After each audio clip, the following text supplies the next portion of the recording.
आपको नहीं पता है प्रधानमंत्री नरेंद्र मोदी के बारे में? कपड़े से पहचान रहे थे। आप याद कीजिए कि हिंदी सिनेमा ने कितना डराया था। कोई सेठ किसी हीरो के खराब कपड़े में झांक देता था तो कितनी बात चुपती थी उसकी। कपड़े से पहचानने की बात उन्होंने कह दी। इतने बड़े पद पर बैठा आदमी इतनी छोटी बात कहेगा, ये वही कह सकता था जिसके दिमाग में हर समय हिंदू मुस्लिम चल रहा होता है, वही ये हल्की बात कह सकता था।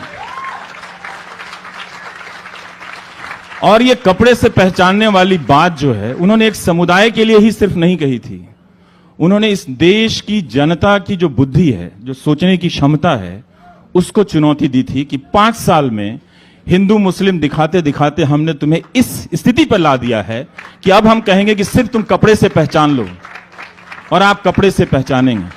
वो तो कहिए कि झारखंड के आदिवासी लोग सदियों से कपड़े से किसी को नहीं पहचानते थे। अपने देश का भूगोल भी नहीं मालूम था, जहां के चुनाव में कह रहे थे वो। तो वो खून का रिश्ता था। घरों में यह सिखाया गया कि शादियों में जो रिश्तेदार आते हैं सब अलग अलग आर्थिक हैसियत के हैं। किसी का कपड़ा खराब हो सकता है, किसी का कपड़ा साधारण हो सकता है, लेकिन खून का रिश्ता है। इस देश में, इस देश से हिंदू और मुसलमान का खून का रिश्ता है। वो इस देश की आत्मा है दोनों, और आत्मा का आकार नहीं होता है। रूह का कोई कपड़ा नहीं होता है। मुर्दे पर कफन डालते हैं, आत्मा को किसी ने देखा नहीं। आप आत्मा पे कफन मत डालो, कपड़ा मत डालो।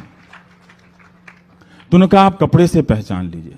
इसीलिए अगर हम सबको नागरिक बनाया होता तो वो क्या, कोई भी नहीं कह सकता। उनके तमाम पुलिस के जो लोग हैं जो बात बात पर सेडिशन के केस दर्ज कर लेते हैं आजकल,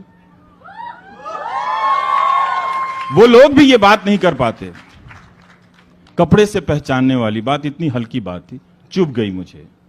मैं यही सोचता रहा कि हिंदुस्तान की जनता, जिस गांधी ने कपड़े उतार दिए अपने, जो वो सूट पहनकर आए थे, अंग्रेज उन्हें कपड़े से ही तो पहचान रहे थे ना। तो गांधी ने कहा लो मैं सूट ही उतार देता हूं, कुछ नहीं पहनूंगा, लंगोट में चल देता हूं।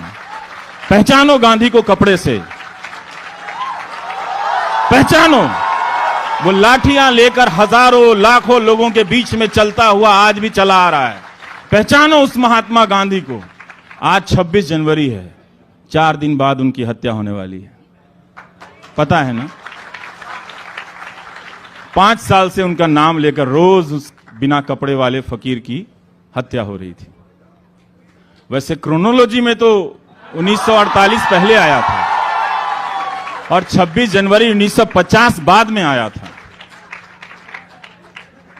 आपको बताता हूं, मेरी अंग्रेजी उतनी अच्छी नहीं है। वो क्रोनोस एक ग्रीक गॉड है टाइम का, जो बच्चों को खा जाता है, उससे निकला है क्रोनोलॉजी। हमारे एक अंग्रेजी के दोस्त ने बताया है। तो इसलिए क्रोनोलॉजी समझ लेना, ये टाइम का ऑर्डर नहीं है, ये आपके पागल हो जाने का ऐलान है कि अब आपको गोदी मीडिया के जरिए आपके दिमाग में वो जहर भर दिया गया है कि अब सिर्फ आपको कपड़ा देखना है और भीड़ बनकर किसी को मार देना है। इसकी तैयारी की गई है, तो मत कीजिएगा, वरना वो कोई और आ जाएगा जो अपने कपड़े उतारकर आपकी अंतरात्मा के दरवाजे पर खड़ा हो जाएगा कि मैं गांधी हूं। कितनी बार मारोगे मुझे, कितनी बार मारोगे। और ये वही गांधी हैं कि जिनकी प्रेरणा लेकर लाखों औरतें सड़क पर आ गईं, और उसी गांधी के कपड़े के पीछे चलकर अभी बहुत सी औरतें आ रही हैं। तो इसलिए हम सबको नागरिक बनना चाहिए। जब हम नागरिक बनेंगे तो हम एक दूसरे के लिए समान अवसर बनाएंगे, एक दूसरे के लिए बराबर होंगे। ये बार बार कहना बंद कीजिए कि ये धर्म वो धर्म, तराजू पे तौल के सब बराबर है। हम बराबर हैं तो सिर्फ संविधान के समक्ष बराबर हैं और उसकी दी हुई नागरिकता के परिभाषा के तहत बराबर हैं। ये हमारी नई पहचान होनी थी, जिसके लिए 100 साल तक लोगों ने लड़ाई लड़ी। फांसी के फंदे पर झूल गए ना, क्या मिला उनके पीछे? उन्होंने तो आजाद भारत का तिरंगा भी नहीं देखा। नहीं देखा वो।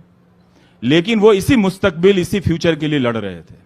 हम आप सब भटक गए हैं। व्हाट्सएप यूनिवर्सिटी से निकल आइए और नागरिक बन जाइए। मैं आपको बता रहा हूं, आप उन्हीं को प्रेम कीजिए। मैं उनसे आपको दूर नहीं ले जाना चाहता हूं। आप 25 लाख सूट वाले को ही प्रेम कीजिए, लेकिन अपने बच्चों को जरूर कहिए कि इतना महंगा कपड़ा मत पहनना। गरीब देश है, अच्छा कपड़ा पहनो, थोड़ा ढंग का भी लगो, जचो, थोड़ा स्मार्ट भी लगो, अक्षय कुमार जैसा भी लगो, बाल बाल कट जाए तो। लेकिन 25 लाख का कपड़ा इस देश के गरीब लोगों के बीच में पहन के अभी मत चलना। बहुत लोग गरीब हैं, बहुत लोग गरीब हैं। थोड़ा अच्छा पहन लो तो उनको भी लगे कि हमारे बीच का है। तो वो शौक था ना बहुत पहले का। तो इस